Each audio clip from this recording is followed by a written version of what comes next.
Welcome to Scouse Farm, and this is a part 2. So if you've not seen part 1, I'll leave a link up above to part 1 of, well, where are we? There I am. I'll leave a link up there to part 1, which is talking through mainly the history of this church. But this part, there's not much to look at. It's just literally an overgrown field. So I wanted to break it up into 2 parts so that you can still see some of this beautiful church.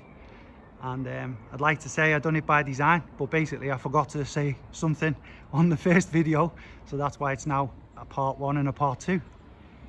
But it's nice to be honest when you're standing in a churchyard.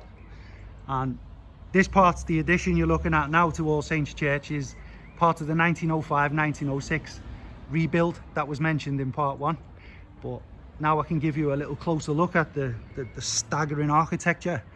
But the video itself, this video is about the spooky Haunted Bloody Acre, which is aptly named, and there are a lot of stories which I'm about to regale you with once we've had a little look here. And also, what I missed off the first video was one of the most funny bits, or the strange bit of social history, is that we're on south north, so it might be around here somewhere, or it would have been, but it was called the Leper's Squint. So when the mass was happening, there were those who had leprosy and they were classed as unclean, so they weren't allowed in the church to be standing next to other people. And there was I'm just going to give you an example now because it's not here anymore, but you'd walk up and there'd be a slot, like a postage box type opening, and the lepers could then just look through the wall and watch the mass from outside, but they weren't allowed in the church. And I think when this addition was being placed on the side of the church, I think that's when it was buried. So they just knocked down what was there already, and then it's all just being covered over. So it would have been a lot further down, but somewhere around this part of the church, I think, was the Leper's Squint. But the research says that with demolition, it was then covered up and smoothed over, so it disappeared. But as a part of social history, I thought it was worth mentioning. And the Bloody Acre is a parcel of land. As we go past, I'll keep you looking at the lovely church.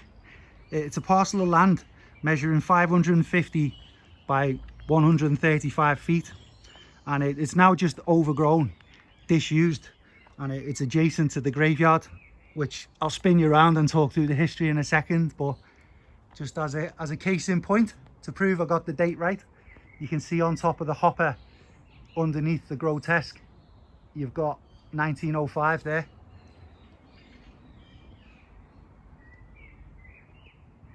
And it's absolutely stunning, the intricacies of the grotesques in this red sandstone, which is locally quarried.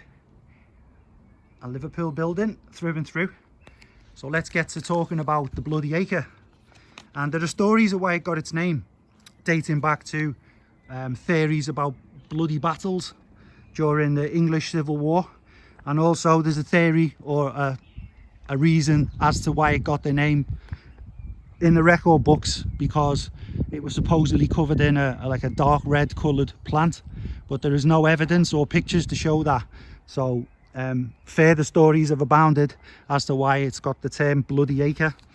And there are some haunted stories with plenty of old tales about elves, witches, druidic rituals, and even time slips that have occurred on this little patch of land that you can see in the background there.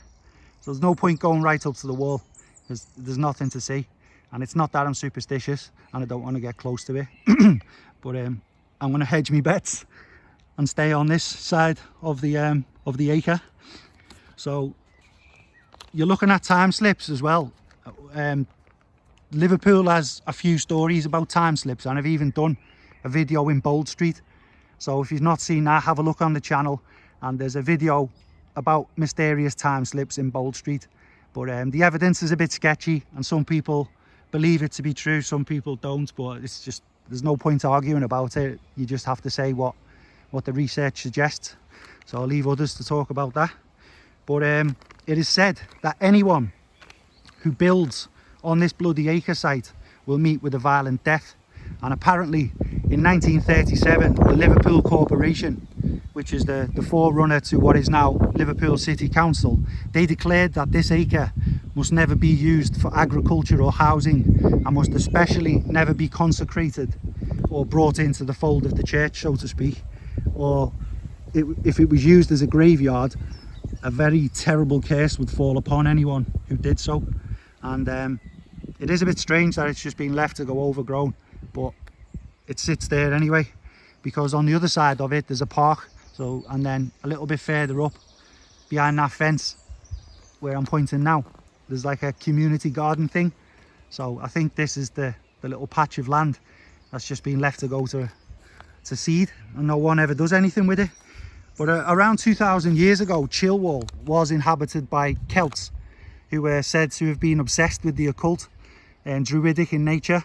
And this church, like a number of others, I'll spin you around instead of looking at random trees. So this church, the All Saints Church, like a number of others, are said to be on former temples. So they stand on the grounds of where former temples were, and you're looking at temples which were laid out similar to modern day Stonehenge, which is down by Salisbury Plain. So there was a lot of sacrificial temples and things, but they're all said to be along ley lines. So that's L-E-Y, ley lines. And these are like a theory of an Alfred Watkins from the 1920s, who said so many significant places in the earth, like the Giza pyramids, Stonehenge, which I've just mentioned, some Mayan pyramids in South America around Mexico and other places, they're all connected by straight lines. So you can actually draw out a grid pattern, which literally down to the millimeter and things, they all line up. But again, I've not looked much into that, so I'll just leave that one there. I'll leave it hanging for anyone else who wishes to talk about it or discuss it. But if it's true and the lines do match up, then there is some sort of significance to where churches were sited back in the day, which is, again, it's just quite freaky to me. But this is where the reference to the Druids comes from, specific to the Bloody Acre. And the field known as Bloody Acre could also have got that name because of the human sacrifice that happened at the time. So a lot of druidic sacrificial rituals occurred, and they said maybe that was the reason, because the blood was staining the soil red. And they were known to perform human sacrifices, as Druids and even the Norse after them were believers in transitioning the soul by sacrificing a human who was like a criminal, or someone who was just someone outside of the fold. If they sacrificed them, it was seen as an act of generosity and kindness, so that you could spare them and give them a chance to reset through reincarnation and be a better person or animal in the next life. But again, it's a bit harsh, really, isn't it? It's not an answer you want to look forward to getting. Sorry, a question you're not looking forward to getting the answer to. If you're getting your head cut off in a field just because someone doesn't like you, then you come back as a squirrel or something and live a better life, I'll give that one a miss. But a little fun fact on that, on the Druid thing, is that they had a caste system where it was blue eyes for war, brown eyes for love, green eyes to beckon the gods above. And I'm a brown, hazily eyed person, which is sometimes green. So I'm a bit of love and beckoning the gods, but I've got no blue, so no war. So maybe I wasn't supposed to be a soldier. And what I will say as well is that there's a theory of a cursed stone. So this is more recent, and in 1971, an individual named Keith Jones from Runcorn, he was metal detecting in the Bloody Acre, and he uncovered what was known to be a runic stone, and he was apparently told to leave the field by someone from the church. So someone from All Saints Church seen what he was doing and come out, told him to get off, private land, all that sort of stuff. And so he took the stone, and he thought it might be, and I quote, worth a few quid. So he took some pictures of the stone and sent the stone off to an archaeologist in London, who then got back to him and said, it looks like the writing is in Elder Futhark, or Futhark, F-U-T-H-A-R-K, and that is apparently the oldest of the runic alphabets. and the word translated to kill or to smite, and it was SLA. And I will leave a link down below in the video description, so have a look down below. I'll leave it down the bottom under this video, and there'll be a link to the article where you can read up a little bit further. And if you do just type in the cursed stone, runic stone, it'll bring up some pictures, because some pictures are still available apparently.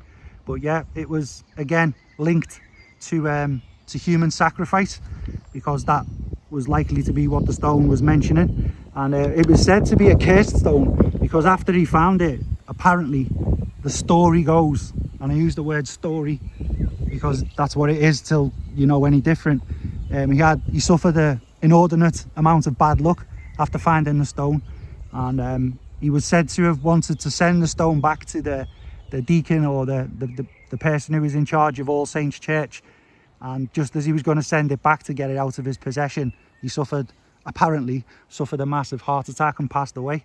But these are research points. I say research, but it's articles basically, and no matter where you go, the articles are all the same, and it all links back to one of the Tom Slemen books. So Tom Slemen was, for those who are not familiar, he's an author who writes a lot of books about haunted stories in Liverpool. So we're not sure whether he's just used a bit of artistic license or not, but that's where we are with the Bloody Acre. It's a cursed area, and I'm not going near it because I'm hedging my bets. But I think that's it, because it's the only patch of land I can see around here that's overgrown. Everything else is in use or open parkland. But that's the story of the Bloody Acre and the cursed stone. So if you are in Childwall or visiting All Saints Church, I suggest you don't go in that field. And if you see anyone in there on Halloween, they're being a bit freaky, so stay away from them as well. Well, that'll do you, viewers. Thank you all very much for watching. Have yourselves a great day. And Scouse Farm, in the oldest church in Liverpool, and next to a haunted patch of grass. We'll see you all again soon.